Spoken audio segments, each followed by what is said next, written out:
হযরত আনাস রাদিয়াল্লাহু তাআলা আনহু থেকে বর্ণিত, নবীজি সাল্লাল্লাহু আলাইহি ওয়াসাল্লাম বলেছেন, কোনো মুসলমানের ৩টি সন্তান সাবালেগ হওয়ার আগে মারা গেলে তাদের প্রতি তার রহমত স্বরূপ অবশ্যই আল্লাহ তাআলা ওই ব্যক্তিকে জান্নাতে প্রবেশ করাবেন।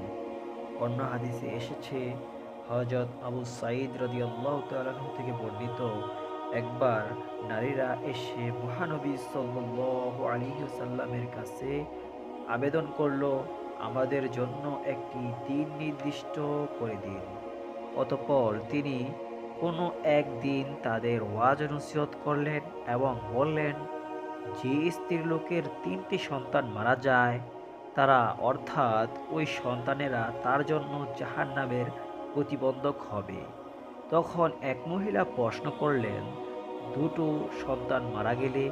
তিনি বললেন, দুটো সন্তান মারা গেলেও?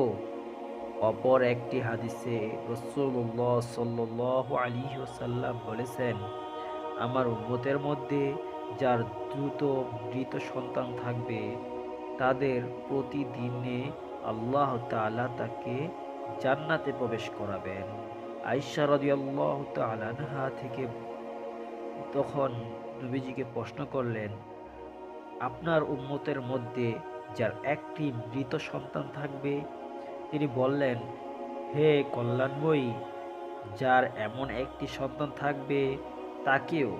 তিনি আবার প্রশ্ন করলেন, আপনার উম্মতের মধ্যে যার কোনো অগ্রগামী সন্তান নেই?